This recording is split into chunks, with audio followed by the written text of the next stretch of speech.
Hi friends, welcome to Pavi's Pantry. Kesari நம்ம எல்லாருக்கும் தெரிஞ்சுதாங்க. But கேசரியை ஒரு கேக் பேட்டர்னில் எப்படி செய்கிறது அப்படின்னு தான் இன்றைக்கி நம்ம இந்த வீடியோவில் பார்க்க போகிறோம். வாங்க வீடியோக்குள்ளே போல கேசரியை ஒரு டிஃப்ரெண்ட்டான மெத்தடில் எப்படி செய்கிறதுன்னு பார்ப்போம். பேன் வச்சுட்டு தேங்காய் வந்து இந்த பின்னாடி இருக்கிறத எடுத்துகிட்டு சின்ன சின்னதாக கட் பண்ணி நீங்கள் இந்த மாதிரி துருவி எடுத்து வச்சுக்கலாம். இல்லை தேங்காய் துருவி வச்சு எடுத்துக்கிட்டாலும் ஓகே. உங்களுக்கு லேசாக அந்த பச்சை வாசனை போகிற அளவுக்கு மட்டும் வறுத்தா போதும். கலர் மாறிடக்கூடாது, முக்கியமான விஷயம். ஏன்னா இந்த டிஷ்ஷோட மெயின் இதுவே இதுதான். ஸோ லைட்டாக வறுபட்டால் போதுங்க.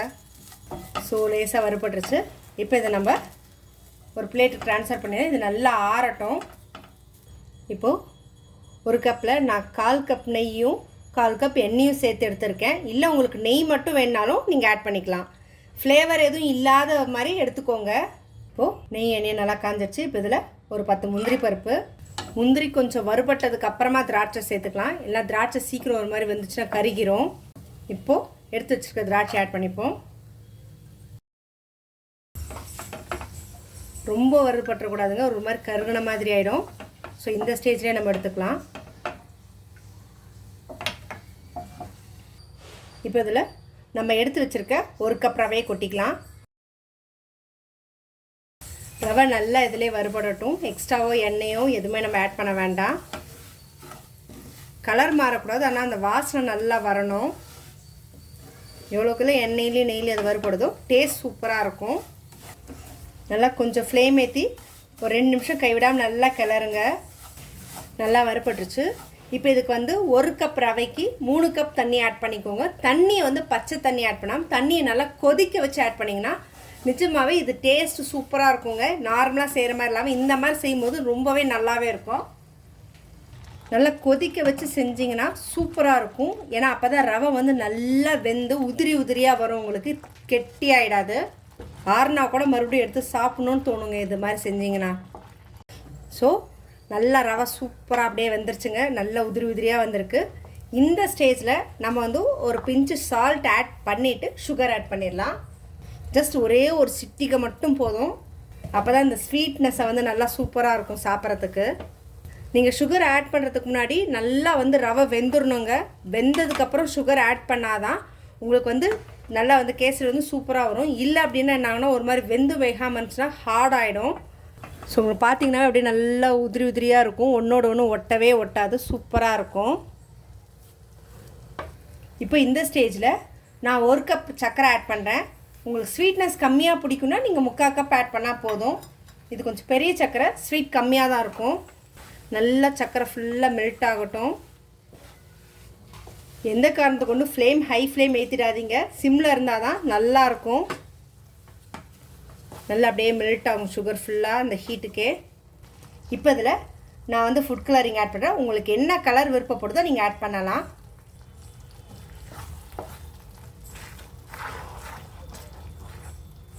எனக்கு கலர் பத்தலை, அதனால் நான் இப்போ ஒரே ஒரு ட்ராப் மட்டும் இன்னும் கொஞ்சம் ஆட் பண்ணுறேன். நல்லா எல்லா பக்கமும் படுற மாதிரி நல்லா கலரி விடுங்க. ஆக்சுவலாக நான் வந்து கலரிங்க்கு ரோஸ் மில்க் எசன்ஸ் தான் ஆட் பண்ணியிருக்கேன். ஏன்னா அப்போ தான் அதை சாப்பிட்றப்ப அந்த ஒரு டேஸ்ட்டும் ஃப்ளேவரும் சூப்பராக இருக்கும். நார்மல் ஃபுட் கலர் ஆட் பண்ணுறதோட இந்த மாதிரி கொஞ்சம் ஆட் பண்ணால் நல்லாவே இருக்கும். நல்லா திரண்டு வரணும் ஃபுல்லாக. உங்களுக்கு இன்னும் டார்க்காக வேணுனாலும் நீங்கள் இன்னும் கூட ஆட் பண்ணிக்கலாம். எனக்கு இந்த அளவு கலர் இருந்தால் ஓகே.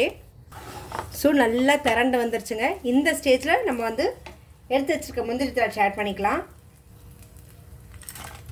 நல்லா கிளறிப்போம்.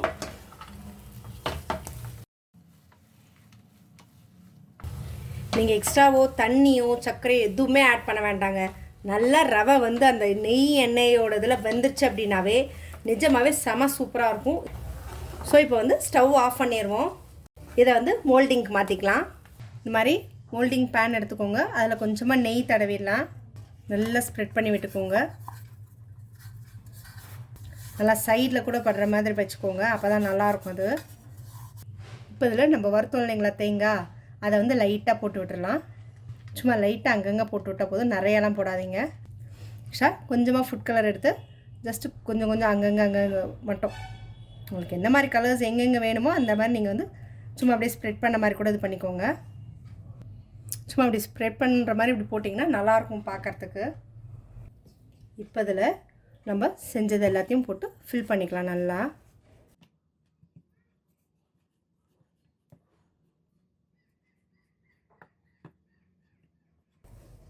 இப்போது இதை வந்து ஈவனாக எல்லா பக்கமும் இருக்க மாதிரி ஸ்ப்ரெட் பண்ணிக்கலாம். கேப் எதுவும் இல்லாத மாதிரி நல்லா ஃபில் பண்ணிக்கோங்க. ஈவனாக இருக்கணுங்க முக்கியமாக. அப்போ தான் இது வந்து பார்க்கறதுக்கு நல்லாயிருக்கும், சாப்பிட்றதுக்கு ஒரு டிஃப்ரெண்ட்டான ஒரு டேஸ்ட் இருக்கும்.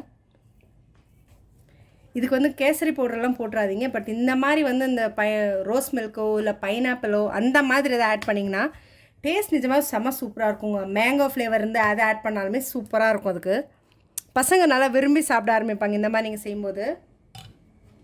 இப்போ இதில் ஒரு திக்கான லேயருக்கு நம்ம வறுத்த தேங்காய் இருக்கு இல்லைங்களா, அதை அப்படியே இதில் போடணும்.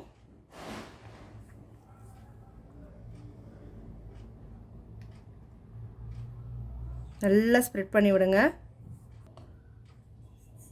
கையில் ஸ்ப்ரெட் பண்ணதுக்கப்புறமா இதுக்கு மேலே நீங்கள் வந்து அடுத்த லேயர் போட்டுப்போம். ஸ்பேட்சில் வச்சு ப்ரெஸ் பண்ணிடாதீங்க. ப்ரெஸ் பண்ணிட்டீங்கன்னா அதுக்கப்புறம் அப்படியே ஒட்டின மாதிரி ரொம்ப சப்பையான மாதிரி இருக்கும். ஸோ ஸ்பேட்சில் யூஸ் பண்ண வேண்டாம், முடிஞ்சளவு கையிலே ஸ்ப்ரெட் பண்ணிக்கோங்க. இல்லை ஸ்பூனில் எடுத்து கூட நீங்கள் போட்டாலும் ஓகே தான். பட் ஆனால் ஈவனாக இருக்கிற மாதிரி இருக்கணும்.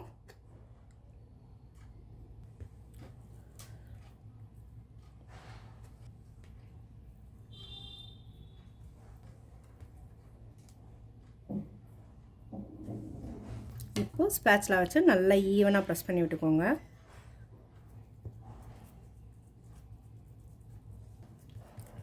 ஸோ இந்த மாதிரி செட் பண்ணிடலாம். ஒரு 1/2 hour 1 hour டிஸ்டர்ப் பண்ணாதீங்க, அப்படியே விட்டுடுங்க. எந்த காரணத்துக்கு கொண்டு ஃப்ரீசரில் வைக்காதீங்க. ஃப்ரீசரில் வச்சிங்கன்னா நல்லா வராது. ஏன்னா எடுத்து நீங்கள் கமுத்துனதும் ஒரு மாதிரி ஆகிடும். ஸோ இதை அப்படியே விட்டுட்டிங்கன்னா சூப்பராக செட் ஆகிடும். ஒரு 1 hour கழித்து நம்ம இதை கட் பண்ணிப்போம். செம சூப்பராக செட் ஆயிடுச்சுங்க, செமையாக இருக்குது. இப்போ வந்து ஒரு பிளேட்டுக்கு வந்து ட்ரான்ஸ்ஃபர் பண்ணிடலாம். இதை ஜஸ்ட் அதை வச்சு தட்டிட்டு ஜஸ்ட் தட்டி மட்டும் விடுங்க. வாவ், செமையாக ரெடி ஆகிருக்கு, சூப்பராக இருக்குது பார்க்குறதுக்கே. இப்போ இதை கட் பண்ணுறதுக்கு நம்ம கத்தி வச்சு கட் பண்ணாமல் டிஃப்ரெண்ட்டான ஒரு மெத்தட் ஈஸியாக கட் பண்ணுதுங்க. இந்த மாதிரி நம்ம துணி தைக்கிற நூல் இருக்கும் இல்லைங்களா, மிஷின் நூல், அதை வச்சு கட் பண்ணிங்கன்னா சூப்பராக கட் பண்ணிக்கோ. 2 பக்கமும் எட்ஜஸில் பிடிச்சிக்கோங்க. உங்களுக்கு என்ன சைஸ் வேணுமோ அந்த அளவு கட் பண்ணுங்கள்.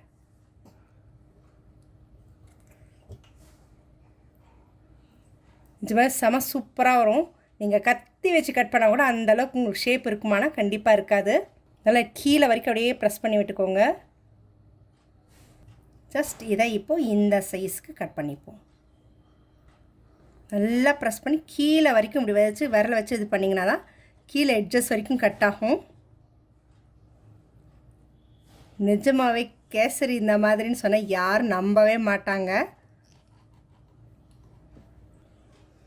ஸோ நம்மளுடைய கேசரி கட் பண்ணியாச்சு. ஜஸ்ட் அது நடுவில் திராட்சை இருக்கும்போது கொஞ்சம் கட் ஆகும்போது மாட்டோம். இப்போ இதுக்கு டெக்கரேஷனுக்கு மேலே நம்ம முந்திரி பருப்பு திராட்சை எல்லாம் வச்சுக்கலாம். இது நம்மளோட ஆப்ஷன் தான்.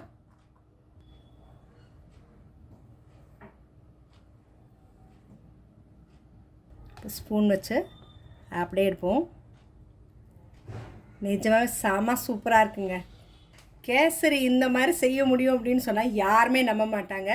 பிடிக்காதவங்களுக்கு கூட இந்த மாதிரி நீங்கள் செஞ்சு கொடுத்தீங்க அப்படின்னாவே எனக்கு மறுபடியும் எப்போ செஞ்சு கொடுப்பீங்க அப்படின்னு கேட்பாங்க.